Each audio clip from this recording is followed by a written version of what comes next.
Darlington Raceway, the track they call Too Tough to Tame, lived up to her reputation yesterday in a late model sportsman race. Eddie Falk is sideways in turn 2, and Jeff Bodine is an innocent victim. Turn 4 proved to be one of the most dangerous locations. Jeff Hensley slams the inside wall, and Darrell Waltrip had no place to go. Waltrip, who was leading at the time, struggled to an 11th place finish. Turn 4 was also disastrous last year during the Southern 500. A multi-car accident right in front of Jeff Bodine's camera car. H.P. Bailey is hard into the inside barrier. His car totally destroyed. Bill Parsons was a bit more fortunate.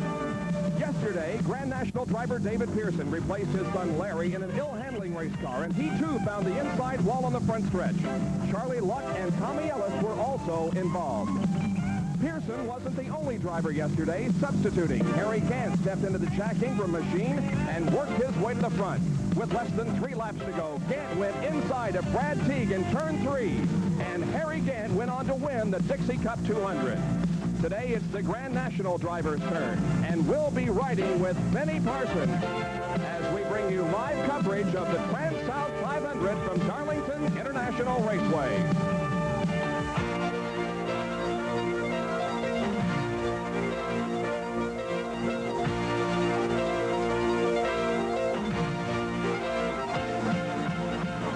ESPN, your #1 auto racing network, presents Auto Racing 85.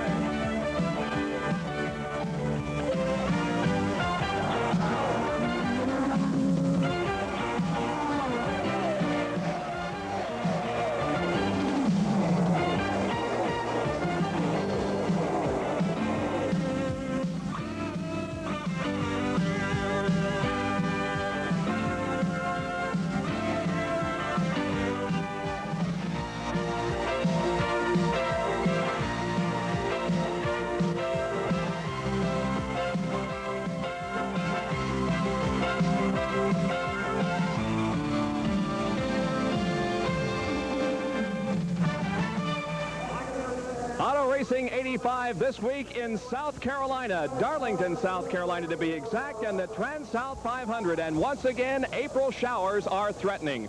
We have about a 90% chance of rain today. There has been a few drizzle areas located around the racetrack, but it isn't raining right now. The temperature is 63 degrees. Good afternoon, everybody. I'm Bob Jenkins along with Larry Newber. Well, this track has been known as several things. The Lady in Black, the track Too Tough to Tame. Whatever you call her, she is indeed a very unique racetrack. Very unique indeed. I'll tell you, race drivers have a way of capturing headlines. No matter what racetrack you go to, the race drivers are always the biggest part of the story, but not here. Everybody is still talking about the racetrack. It's not just a reputation, it's fact. It's here today.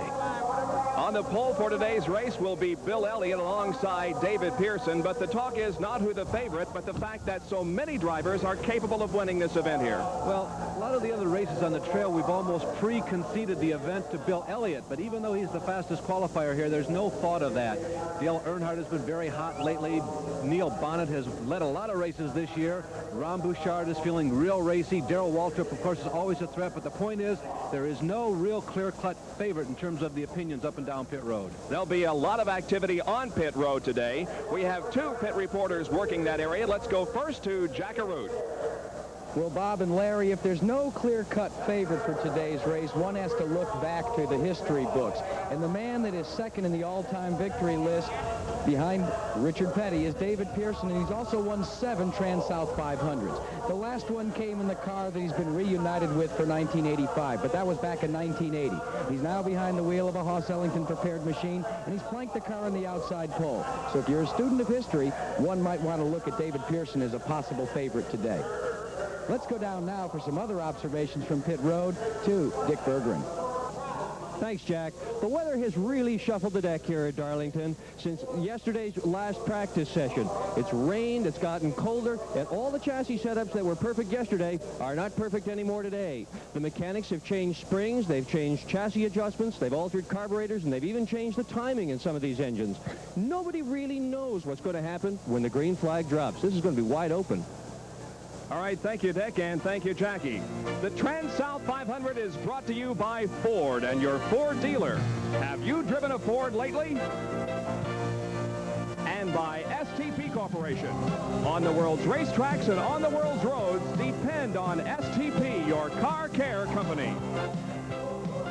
And by Honda Motorcycles, inventors of the ATC three-wheeler. Honda, follow the leader. We'll be back with a look at the starting lineup for the Transouth 500 from Darlington in a moment.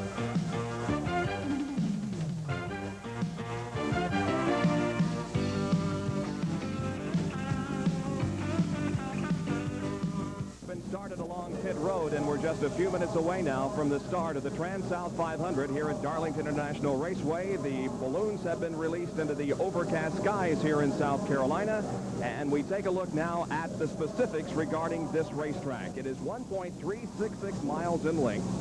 The straightaways are 1,200 feet. The banking in turns 1 and 2 is 21 degrees. In turns 3 and 4, the banking is 22 degrees, and the racetrack is 65 feet wide, but that's a very deceptive figure because only a very small part of that is actually the racing groove and an area that the cars can run in. Bob, not only the statistics tell you an interesting story, but there's just something about the aura of this racetrack. You know, it was built a long time ago, like 1950, and it's a combination of the, well, it's sort of a lesser degree of banking, the length of the racetrack, and how hard the walls are for that matter, but it's just a combination of factors that have kind of collapsed together, and it gives you this very narrow racetrack, despite the fact that we really have about 90 feet of pavement in the corners.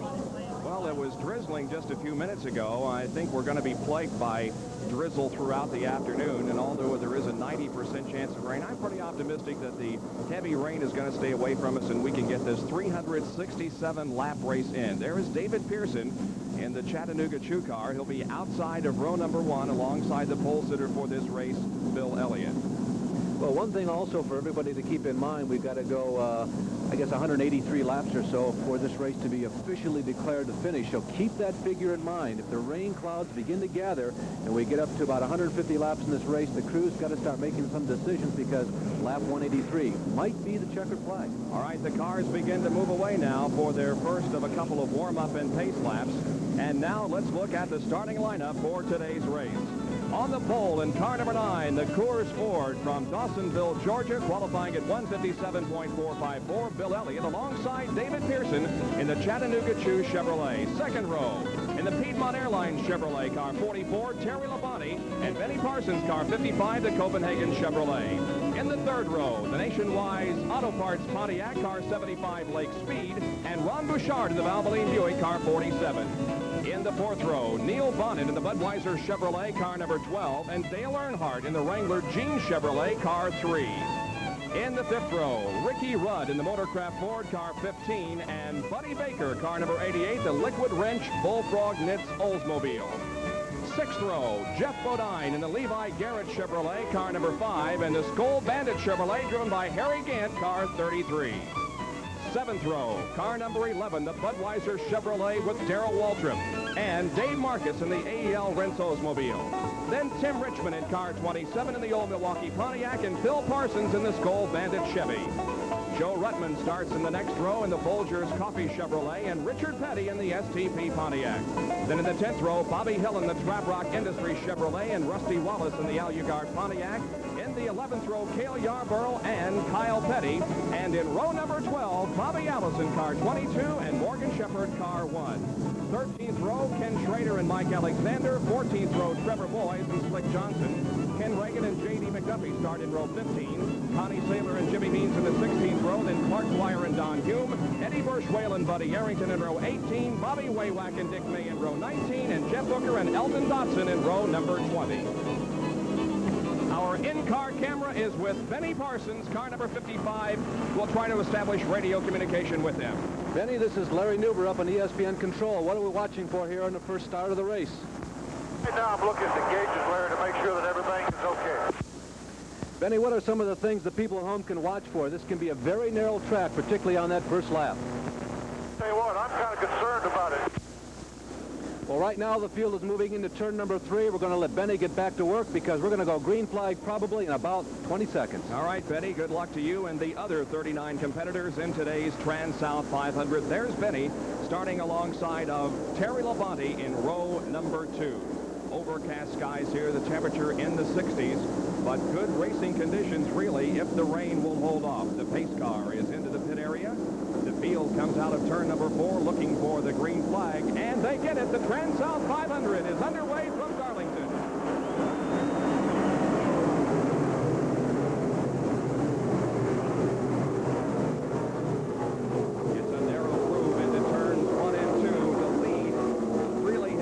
Established by anybody at this point. David Pearson had the slight advantage going into turn 2, but now it's a 3-car race, 3 abreast down the backstretch, and Terry Labonte, like a blast out of a cannon, shoots by into the lead, leaving Bill Elliott in second position and Pearson in third. Off of turn 4 for the completion of lap 1.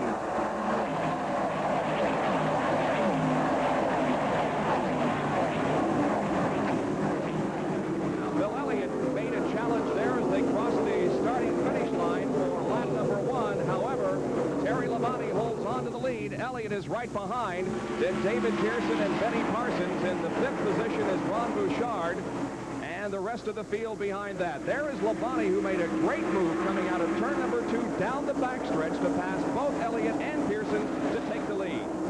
Well, keep this in mind that Bill Elliott has been close to dominant, I guess you would say, in the super speedways. He's going for the lead right now. He takes the lead. He will not be credited with leading that lap because he took it going into turn number 1. But here's something to consider.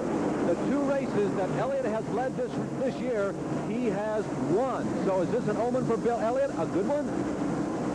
Already 2 leaders in this race in the first 3 laps of the event. Bill Elliott has taken over command from Terry Labonte. Here they come out of turn number 4 to complete lap number 3.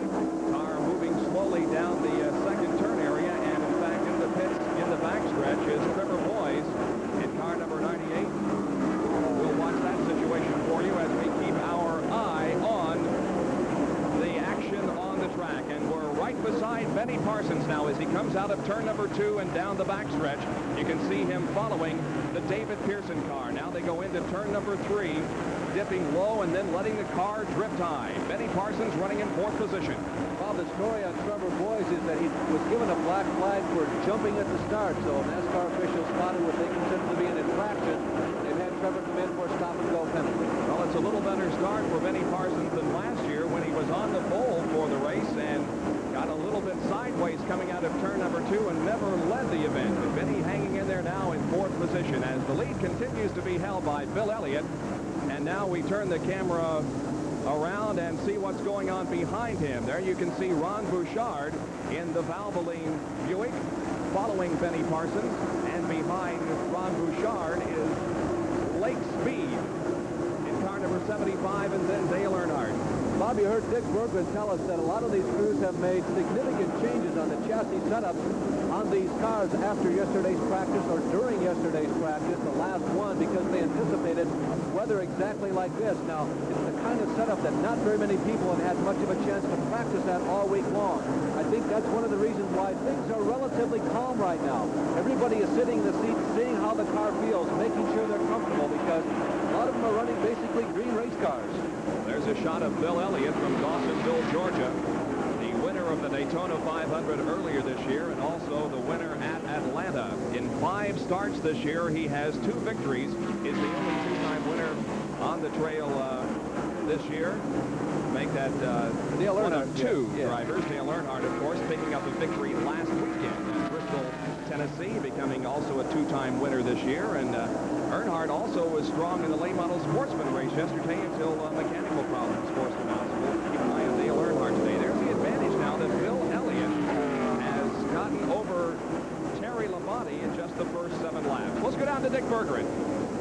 Good story on David Pearson. He's really worried about his brakes in this race. All week long he's had brake trouble. In fact, he contacted the wall hard with brake trouble. They changed everything, calipers, master cylinders, lines, and all of it. Thought they had it fixed, and yesterday, in the middle of one of the last practice sessions, he hit the brakes just to test them. The pedal went right to the floor. He said, "We don't know what's wrong with this thing, but I sure hope when I hit the brakes today at Darlington, they work."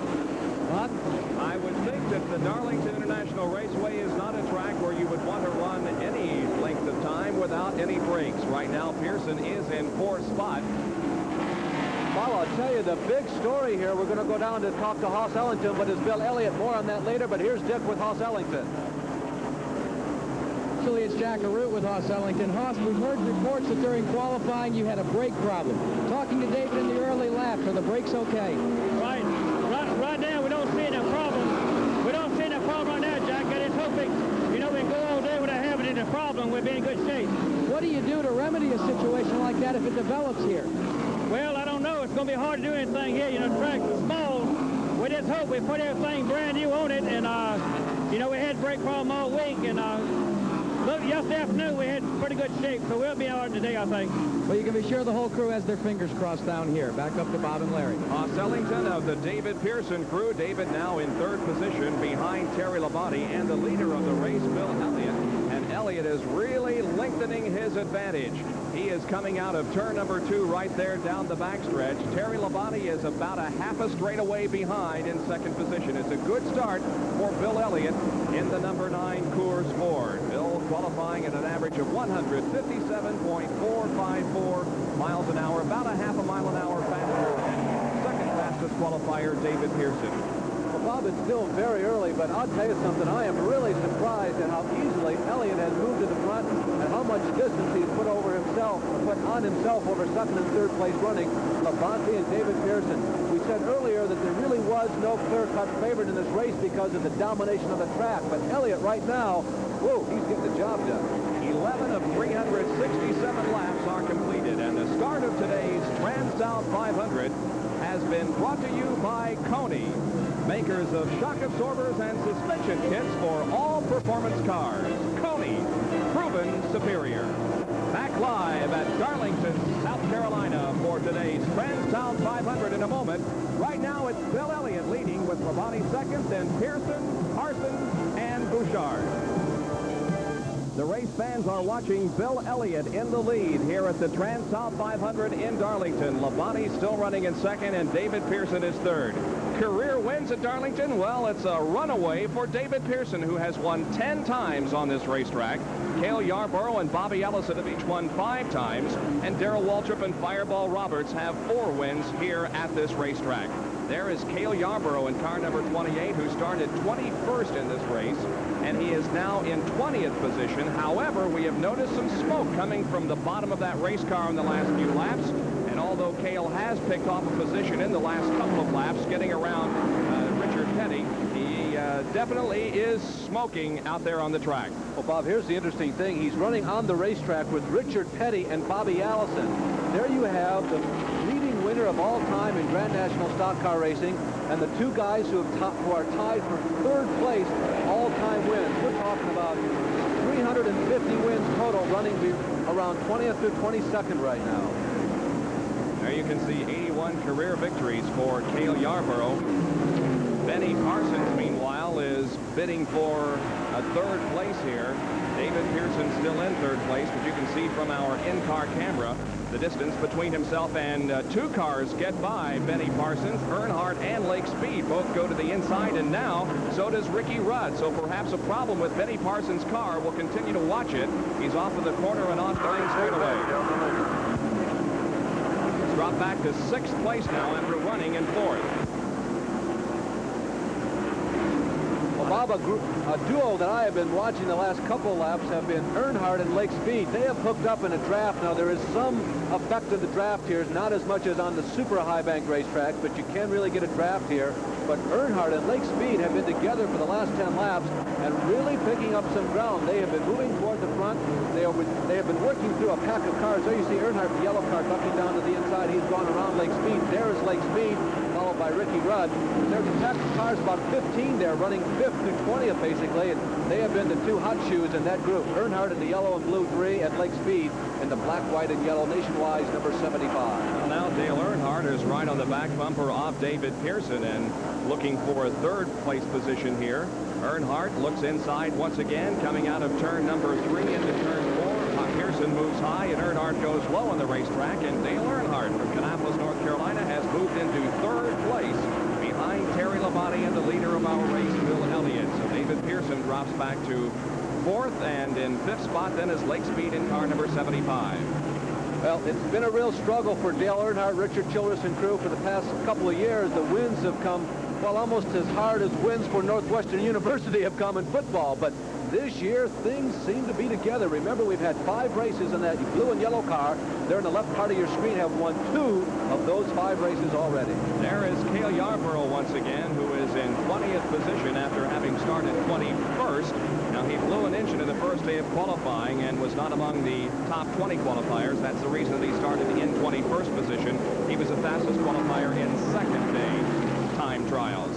So Kales Yarborough continues to try to move up through traffic, and earlier this weekend we had a chance to talk with Kales.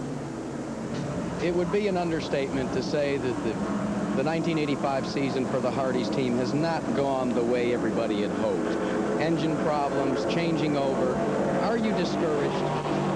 Well, you know, it's a major change when you change from, as we did, a Chevrolet team to a Ford team, and Waddell and the entire Hardee's team worked day and night over the winter, and it just takes a long time to get everything set like you want it set. And that's what's happened here, I think. We just, we've been out of time since the last race of last season, but every week now we're catching up a little bit, and we haven't had the kind of season I would like to have had up to this point. But I have no doubts that before this season's over that we're going to have the kind of season we thought we'd have. We're going to win some races. This is Kales Yarborough's 4th start of the year. As you saw in the graphic there, his best finish was 7th at Rockingham. Aside from that, a 36th at Daytona and a 22nd at Atlanta. Bob, they've led a couple of races this year, but boy, it's just been so different, a marked departure from the way it's been the last couple of seasons. Bill Elliott continues the early domination of the Transouth 500, now with almost a full straightaway length advantage on second place Terry Labonte, as he goes high to pass the number 05 Newsom Racing 4, driven by Slick Johnson from Florence, South Carolina. Well, Bill Elliott has been a very interesting figure on the Grand National Trail for the past couple of years. He almost came from nowhere, but the last couple of years have been very profitable. The biggest concern that you have about Darlington? Survival. You know, the way everybody's gotten now, there's a lot of pressure on a lot of people to run good. You know, and the thing about here is it's so easy to get in trouble with this racetrack. And I'm always concerned about everybody trying to get a little bit too rambunctious at the first of the race. Fortunately, we haven't had anybody getting rambunctious here in the first 26 laps, as we have been all green to this point. Let's hope we can run the entire race that way. Elliott crossing the start-finish line, completing lap number 27. Still running in 3rd position is Dale Earnhardt, and in 4th place is Ricky Rudd now, and 5th spot belongs to Tim Richmond. Bill Elliott from Dawsonville, Georgia. There is Tim Richmond in the number 27 Old Milwaukee Pontiac, and right behind him is Ricky Rudd. So Tim Richmond has moved into 4th position as he battles with Ricky Rudd. Bobby's made a big move. You can see how much distance he rapidly put between himself and Ricky Rudd. He started in 15th position. Now he's running in 4th. Now remember, here's the guy. I think he still wants the track record here, does he not? He sat on the pole here. He had a bad day the day that he set that new track record. He lost an engine in the very first lap, caused a big mad scramble. But Richmond likes this racetrack. Talking to one of the crew members earlier this week, and they said that Richmond really likes 3 and 4. He's the kind of guy that the car's running just a little bit loose. He can sail around 3 and 4 almost wide open, but he likes this racetrack. It's a physical, demanding racetrack. Some athletic skills are required, and it seems to fit right into Tim Richmond's hand. Richmond likes Darlington, where a lot of the other drivers, well, it's a race you got to go to, but they just as soon go to, say, North Wilkesboro. Last year in the Southern 500, the fall race here in Darlington, Tim Richmond finished in 2nd place, and in the Transouth 500, last year he was 34th. Now let's go down to Jack Arute, who's in the Bill Elliott pit. Well, it's Nick Berger in the Bill Elliott pit. Okay. We'll get it right pretty soon. I hope so. The car that's in the lead was thoroughly trashed a few weeks ago at Rockingham. Ernie Elliott, what did you have to do to the car that's in the lead now in order to get it back to the lead? I didn't understand. What did you have to do to the car between Rockingham and here to get it to run so well? How much work? Well, you know, at Rockingham, the car was damaged pretty badly, so, you know, we had to replace the front snout on the car, all the right-hand frame rails, the right-hand bars. You know, basically the right side of the car was destroyed. So, you know, we just finished the car like 1 o'clock Wednesday night before we came here on Thursday, so we really didn't have a chance to work anything out on the car, and we were surprised that it really ran as good as it did. They obviously did their work well. The car is 2/3 brand new. A snout means they cut it off at the firewall, so everything from the firewall forward is brand new. It's working very well, Dick, in the first stages of this race, as he has opened up quite a lead between himself and Dale Earnhardt. As we're once again with Benny Parsons, we will be back with more live coverage of the Trans-South 500 on Auto Racing 85 in just a moment.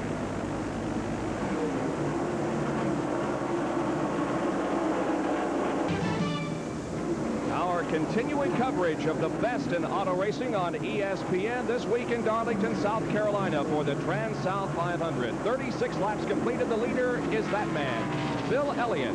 Second place is Dale Earnhardt. Then Terry Labonte. Fourth is Tim Richmond. Fifth is Ricky Rudd. Sixth is Lake Speed. Seventh is Benny Parsons. In eighth position is Neil Bonnet. Ninth is Ron Bouchard. 10th position is David Pearson. And 11th is Darrell Waltrip. 12th spot goes to Jeff Bodine. 13th is Harry Gant. 14th is Buddy Baker. And in 15th spot is Joe Ruttman. We have had no yellows to this point with 37 laps completed. And it's really quite unusual. Bob, we're going to play this game about who is the fastest on the track again right now. I'm ready to say it's Earnhardt. Earnhardt is coming on. I want to tell you, even though Elliott has led this race essentially since lap 2 or 3, he still has not put a lap on the guys who are running in the top 20 positions. Richard Petty and Bobby Allison, believe it or not, are back there. Yarborough, by the way, has made a little bit of a move. But see the yellow car? Here comes Dale Earnhardt, and we are going to have our first substantial challenge under green flag other than the early laps for the lead. Earnhardt is really moving. Well, Bill Elliott had about a full straightaway length lead on Dale Earnhardt about 10 laps ago, but there is the interval now. Earnhardt, last week's winner at Bristol, Tennessee, is on the move once again. There is David Pearson in car number 21, who is falling back dramatically and is currently 16th. Now, he started second, and we had him in 10th position 2 laps ago, so he has dropped back 6 spots in the last 2 laps. And look who is about to move into 16th spot. That is Cale Yarborough, who started 21st. Now, there are a bunch of wins there, 81 wins and over 105, I think 105 wins for David Pearson. Almost 200 wins on the screen right now. Now, remember that Pearson, starting up front, that is also an old car. It was one of the first downsized cars back in 1981. So not only is it a relatively new car to him, but it's also an old race car compared to many of these. Now let's find out what's going on in the minds of the Dale Earnhardt crew as we go down to Jackaroo.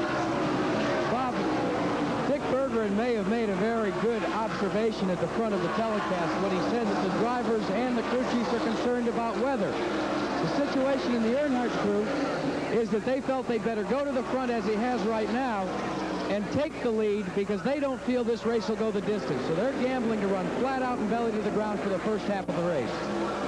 That is exactly what has happened. Dale Earnhardt with a nice move off the second corner and down the backstretch. The meat in the sandwich, so to speak, as he went between a slower car and Bill Elliott. And Dale Earnhardt has moved into the top spot. That's now our 3rd lead change among 3 drivers. As we watch the 2 leaders, the guy who's running in 3rd, who has been pretty solidified there, is Terry Labonte. Now, Labonte is not moving up on Elliott. Earnhardt got around Terry and quickly disposed of him. Remember, Earnhardt was racing with Lake Speed earlier, but Labonte is not making him move up. So right now, these are the only 2 guys, as they put on 1 lap on Kenny Reagan, these are the only 2 guys who appear to be joustling for the lead. Dale Earnhardt at number 3, and Bill Elliott, remember, he's call it almost undefeated in the super speedways in 1985 in the red Coors number 9. Well, Bill Elliott led laps 3 through 41, a total of 38 laps, but now that lead is held by Dale Earnhardt from Kannapolis, North Carolina, 32-year-old. And here is Tim Richmond and Ricky Rudd battling for position. Well, Ricky Rudd looked like he was in the position to win last week. Remember, we got that new tire rule where under any pit stop, you're only allowed to change 2. You got to make a decision. And Ricky agreed that he differed into his opinion as to what they should do with his crew chief, and it may have been the difference in the race. 4th and 5th position battle here. Tim Richmond, car 27, and Ricky Rudd in number 15, the Motorcraft Ford. And, of course, Tim Richmond in the old Milwaukee Pontiac, 4th and 5th spot. Well, Richmond seems, Bob, but not slowed down, but he has pulled back a little bit from his pace. You know, he knows on the radio just exactly how far Earnhardt and Elliott are ahead of him. And really at this point in the race, even though we've got threatening weather, I would imagine that Richmond feels, well, I can't catch those guys right now with the setup I currently have. So I've done well. I've improved my position considerably. So let me kind of stay right here. Keep those guys within sight within a half a lap so I don't get lapped. And maybe when we make a pit stop and we all change tires, maybe I'll have the hotter setup after that. Of course, one yellow flag will wipe out any length of lead as long as it's not more than one lap. We have had no yellows to this point, so when can we anticipate the first green pit stop if we don't have a yellow there? Well, we should be looking at these sometime in the late 60s in terms of laps, or early 70s. We'll go 74 laps, 100 miles here, so we're not quite on them right now, but sometime I would say within the next 15 minutes if we stay under green flag. Well, Ricky Rudd was very competitive in that race at Bristol, Tennessee. He raced with Dale Earnhardt most of the afternoon, but he lost it, and we asked him about that. When you are beat, like you were at Bristol by Dale Earnhardt, and in the fashion that you were, do you think about it on the ride home? Do you talk over that race again? Well, I've probably run that race 100 times in my mind since I left that racetrack, and it all comes out to the same thing. I probably made a mistake on the last series of pit stops. Bud Moore, the crew chief, and Doug Williams, they wanted to change the inside tires. I thought that our best shot would be with the right side tires. We slowed down about a half a second a lap at the end of that race because of that tire change. And, you know, if anything, I'm probably a little bit hard on myself saying, you know, why did I make that decision? And a lot of it goes back with experience, and a lot of it is lack of experience with this new tire rule. And the only thing you can do is say, well, maybe next time I learned a lesson that time and come back the next race. Hopefully we'll be in the same shot this year, this position at this race at Darlington, and it'd be very fortunate if we could be. And maybe I wouldn't make a mistake the second time. Right now, Ricky Rudd in 5th position here in the Trans-South 500. Let's go down to Dick Berggren as we watch Harry Gant, who has come in for the first pit stop. They are changing rubber on the right side of that car. He pulls out a quick pit stop. Now let's go down to Dick Berggren. Well, there's a new tire rule in 1985 in NASCAR, Bob, and it says that under a yellow flag circumstance, you can only change 2 tires. You used to be able to change 4. So the question is, do you change right side tires? Do you change left side tires? That question is especially important here at Darlington, where there's been some new paving. And talking to crew chiefs, they're going to have to figure out what the proper strategy is as this race unfolds. Bob? All right, well, it looks like that Harry had a serious tire problem. That's the reason that he came in, but they replaced that bad tire, and now he's back out there. And there are your first 2, Dale Earnhardt. There is the tire that Harry Gant had to replace, and you can see how it's chewed up pretty good. Yeah, I would say he probably ran over some debris on the racetrack, Bob, and he got a little slit in the thing, and then, of course, the tire just disintegrated at the high speeds, up to maybe 170 miles an hour, certainly the mid-160 range on the straightaways here. At Darlington, you have to slow down in the turns, maybe to 120 miles an hour, but, you know, it turns a couple of revolutions at that speed. Anything really above 10, it can be pretty rough on a piece of rubber. Well, we have 21 cars on the lead lap at this point. 21 cars on the lead lap. Labonte in 3rd, Richmond in 4th, Rudd in 5th, Lake Speed in now 6th position. 7th spot is Neil Bonnet. 8th is Benny Parsons, who started 3rd, or make that 4th. In 9th spot is Darrell Waltrip, and 10th is Jeff Bodine. Those are your top 10 with 21 cars on the lap, and 51 laps completed. Still no yellows. And that brings up an interesting question. Is it the fact that the racetrack is in better shape and easier to handle a race car? There comes Bill Elliott, Bob. There comes Bill to the inside of Dale. It was kind of interesting after Dale passed him. Elliott never lost hold of him, and now we're going to have a little bit of a battle for the lead. Well, Earnhardt did not particularly like the move that Bill Elliott put on him, and he made a bid to go back into the lead, but now Elliott has about a car length advantage as they move into turn number 1. So again, a change of leader. That's our 4th lead change of the day. Bob, getting back to your question, I felt in the beginning that everybody they were playing cautious, but maybe letting off the accelerator just a little bit more than usual because so many setups have been changed. But I don't think that's the case now. Everybody knows what the race car feels like. And I think we're just having a good race. Just the way it has evolved here. We haven't lost any engines. Nobody has touched the wall and developed that famous or infamous Darlington stripe. So things are going along real well. It's simply a matter of that. I don't think it's any of the elements or any machinery that's causing this smooth race. These race drivers do a pretty good country job. So many times a racetrack with a reputation like this is so respected by the drivers that they really take it easy out there and do be careful, and I think that's exactly what we're seeing right now. Let's go down to Jack Arute, who's with Travis Carter. Travis, a blistered tire this early in the race, does it concern you? So what the real problem was the tire developed a leak. Air pressure leaked down, it started to push. That's what blistered the shoulders. No problem with the tire. That basically went flat and then blistered it. The report from Harry thus far, is it a good track condition? Well, everything's pretty good. Our situation now is we need for all the cars to pit before the caution comes out to keep us back in the same lap. Well, that's the story from the Harry Gant pit. Harry Gant, of course, was the winner of our late model sportsman race yesterday as he took over for an ill Jack Ingram. And there is Lake Speed, who is in 6th spot in the number 75. Nationwide Auto Parts Pontiac. He, of course, was the 2nd place finisher at the Daytona 500. There's Lake Speed from Jackson, Mississippi.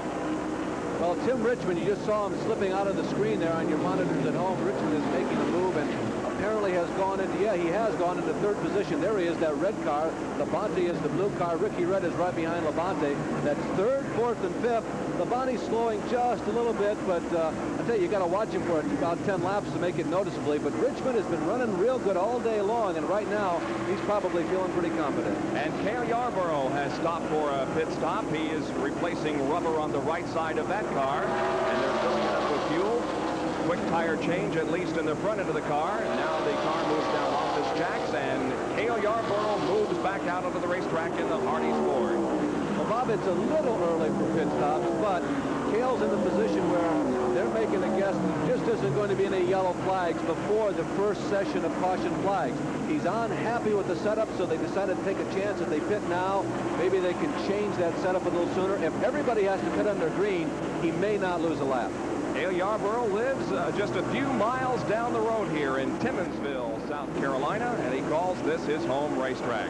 There is Bill Elliott, who is about to pass Richard Petty and put him a lap down. Elliott, the leader of the race, and right ahead of Richard Petty is Bobby Allison.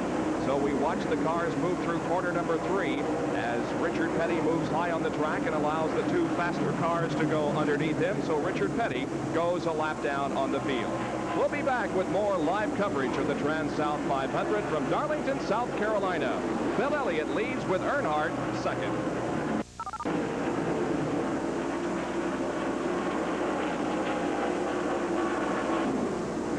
The top 10 with 57 laps completed. Elliott the leader, followed by Dale Earnhardt, then Tim Richmond, Terry Labonte, and Ricky Rudd. In 6th spot is Lake Speed, then Neil Bonnet, Benny Parsons, Darrell Waltrip, and Jeff Bodine. We have been noticing Terry Labonte a little bit off of the pace, at least off of the pace that he set earlier. And Jack, you're down there with information on the possible problem with Terry Labonte. Yes, I am, Bob, and the situation may be the same as Harry Gant's. We checked with the crew, and they're concerned that the right side tires may have gone away on Terry Labonte's car. The reason they've elected not to bring him in, though, is normal, regular scheduled pit stops are coming up in, anywhere from 7 to 15 laps from now. So they feel they can tough it out and hopefully make it to the stop and make the exchange. A lot of the cars are making their way down to pit road now. First set of green flag stops for the Trans-South 500. Jack, is anybody talking about the weather down there? We seem to have reached a plateau where everything seems to be pretty calm with weather. It's almost not a factor now. I still think, Larry, that a lot of the crews are gambling that this thing will not go the distance. They're looking at the drizzle. It continues to drizzle here, but not hard enough to cause any problems on the racetrack. And when you look up at the skies, they are dark and foreboding. So I think depending on what side of the coin you are, whether you are going to go only race to the halfway mark or go for the distance, you're still hoping that you've chosen the right way. Well, we're watching Terry Labonte on the racetrack running in 4th spot. And several cars have made pit stops. Buddy Baker was in for a stop a lap ago. Bobby Hillin Jr. from Midland, Texas, pulling out of the pits right now. So I think we're going to see the top runners pitting here in the next at least 10 laps. 63 laps completed right now. Hillin having a problem getting out of the pit area. And as a matter of fact, he's pulling that car behind the wall as we continue to look at Terry Labonte, who has moved into the points lead in the Winston Cup battle. And Bob, as we saw just before we went to the last break, there's Bobby Hillin, who has come to a stop inside of the just before the number 1 corner. Apparently he feels he has a problem that's terminal. He's buckling and getting out of the car. Bobby Allison and Richard Petty have gone one lap down under green flag conditions, so keep that in mind. Here are two cagey veterans who are a threat to win almost every time out as David Pearson comes into the pit area, who have lost one lap under green flag. Not only is David Pearson in for a stop, but further up pit road, Ricky Rudd, who is running in the top 5, is also in for his first routine pit stop of the day. There is Rudd pulling out his motorcraft board. Work still going on the David Pearson car. Now he moves out. Kyle Petty comes in for a stop, and it's going to be very busy on pit road for the next few laps. There is Kyle Petty making a stop. Now Benny Parsons comes in, and so does Lake Speed. Yeah, Bob, this has the possibility of really changing things a lot. There is Benny Parsons from inside the cockpit. You see what a pit stop looks like, taking care of the windshield on Benny's car. Benny's checking all gauges over, probably having a conversation with his crew chief, getting ready to go back out. But so many things can change during lots of pit stops underneath green flags. Now Bill Elliott. The difference between 2 or 3 seconds can mean a half a straightaway in the racetrack. Now Bill Elliott is in for a stop, and let's go down for the call of that stop. Well, Bill is in here already. They're changing right side tires and giving a full load of fuel. Elliott is one of the Ford drivers that has managed to get some better gas mileage out of his car. It used to be the Fords were the first in. Not anymore. The kids from Dawsonville have figured out how to run right with the General Motors products. So Dale Earnhardt for a moment with the lead, but now he comes in, and Tim Richmond is momentarily in the lead. But as we look up toward turn number 4, we see that he is staying out there, so Tim Richmond has the lead right now. Let's go down to Jackaroo.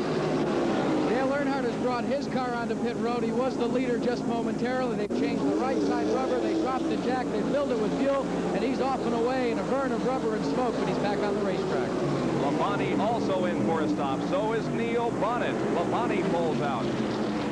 Well, the big question is, here comes Elliott around. There's Earnhardt trying to get back up onto the banks onto speed. Elliott has not reached him yet, so Earnhardt does execute apparently about a 1/10 of a second faster pit stop than Bill Elliott. He is about 10, 12 car lengths behind. So Dale Earnhardt, I would say, has the lead, but we'll have to wait and see until everybody makes their pit stops. But it certainly is going to be Elliott or Earnhardt. And right now, the advantage goes to the yellow and blue car. And Tim Richmond, who was shown as the leader for 1 or 2 laps, has come in. It's a quick stop for Tim. He's back out there. And right now, the lead is being held by Darrell Walter, who has not come in for his first stop of the day. There is Darrell, who is moving to the apron of the racetrack in turns 3 and 4. So Waltrip also comes in. Morgan Shepherd going back out on the track from his first stop ahead of Darrell Waltrip. We'll watch this Budmobile come in here for its first of the day. The Junior Johnson crew about to go to work on the car. Of course, Darrell's had some bad luck recently. He's dropped out of a couple of races that he has been very competitive in. As a matter of fact, 3 that we've seen on ESPN in the last 2 weeks. So Waltrip, who has won so many of these races, really because of a combination of strategy and speed, is probably hoping that today his luck takes a turn for the better, because you need that strategy and speed, but you also need, as he has found out vividly in the last couple of weeks, a little bit of luck. Jeff Bodine from Chemung, New York originally, now making his home in Pleasant Garden, North Carolina, moves into the pit area in that Levi Garrett Chevrolet. Work being done on that car. The windshield being wiped off as Harry Hyde and crew go to work on it. Fuel being put in, rubber changed on the right side, and they're still waiting for the fuel to go in. And there it is, and Jeff Bodine moves away. Well, one of the advantages of being a little tall and also a little bald is you're among the first to know when it's raining harder.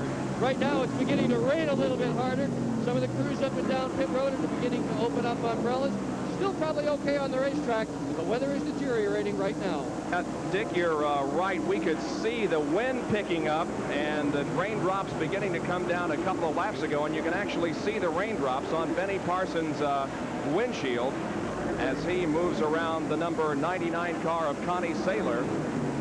So we may have a rain problem here. The wind is picking up, and as we look toward the 3rd and 4th turns, we can see it raining beyond there. Let's hope it's not moving this way. And Bob, we're a long ways away from halfway, so we are not in jeopardy of this race ending. couple of cars almost coming together, apparently coming out of turn number 2. I know that Bobby Allison is one who was pitting on the backstretch. It was a red and white car, so I think no harm, no foul in that situation. Both cars seem to be moving down the backstretch. Now we're back in the Benny Parsons car, and you can see the foggy conditions that Bob Jenkins was alluding to a couple of seconds ago. Now, we're not really to the point where it begins to pose a threat just yet because the rain is very light. But as we look off into the distance, particularly off turns 3 and 4, it does look like there's a little heavier rain clouds. Right there is the shot off of turns 3 and 4.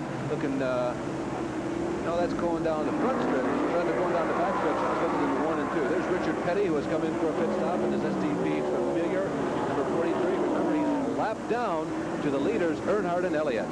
Harry Gant has gone behind the wall, by the way. That car in for a tire change early because of a blister tire, but now Harry Gant is behind the wall as they continue to work on that car, and there is the hood up on the car and work being done. Well, Harry, who has won a race here at Darlington, of course, he's won 6 times in his career, but he started in 12th position in this race today. Bobby Hillin is out of the race early. What's the problem? I think I broke the drive shaft when I started out of the pits. So you're going to try and get back in the race? I think so. We've got another problem. We're going to let Bobby go, but we're going to work our way over here to Harry Gant. If we can get our cameraman to follow us here. He continues to follow Bobby Hillin. Let's go get a hold of Harry Gant and find out what the problem is with Harry, because he's resting down here on pit road. Harry, what's the problem today? I went to go around a car to come out of the pits. I got in the loose stuff and hit the wall, and it broke the ball joint. A tough day for you then. Yeah, we blistered tires earlier right on the start of the race, and we seemed to, try to fix that a little bit, and we thought we might be in better shape. It seemed to be. Who do you think's in the best shape now from the win? Probably Bill Elliott, I imagine. All right, well, Harry drove such a strong race yesterday in the late model Sportsman Dixie Cup 200 as he took over for Jack Ingram and passed with less than 3 laps to go to win, but the Grand National race has not been as kind to him. The yellow comes out, and I would bet that that's because of moisture on the racetrack as it is beginning to rain just a little bit. So we have 14 cars that are still on the lead lap as the yellow comes out. Now we present a track back brought to you by Levi Garrett Chewing Tobacco. Time after time, the quality comes through. Rain is the biggest culprit in Winston Cup Grand National Racing because it can stop a race dead in its tracks. You can't run in the rain. So NASCAR brings along their own radar system, very similar to what you would see in a commercial airliner, and they put it atop the start-finish line at each and every Winston Cup Grand National race. What they use it for, as we saw in Bristol, Tennessee, was keeping competitors and NASCAR officials alike apprised of where the precipitation may be and when it might show up right at the racetrack. Well, the radar has showed some rain at the racetrack right now as we are under yellow because of rain. The leader is Dale Earnhardt, then Bill Elliott, Terry Labonte, Tim Richmond, and Lake Speed.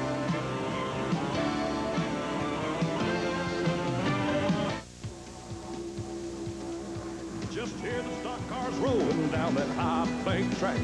Better keep your eye on number 5, cause he ain't looking back. That's Levi Garrett. Jeff Bodine. Coming through. And Harry Hyde.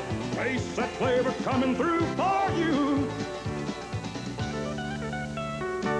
Time after time, the quality comes through. That's why Levi Garrett is the brand I'm proud to choose. Levi Garrett. Back in Darlington, South Carolina, inside the rainy windshield on the Benny Parsons car.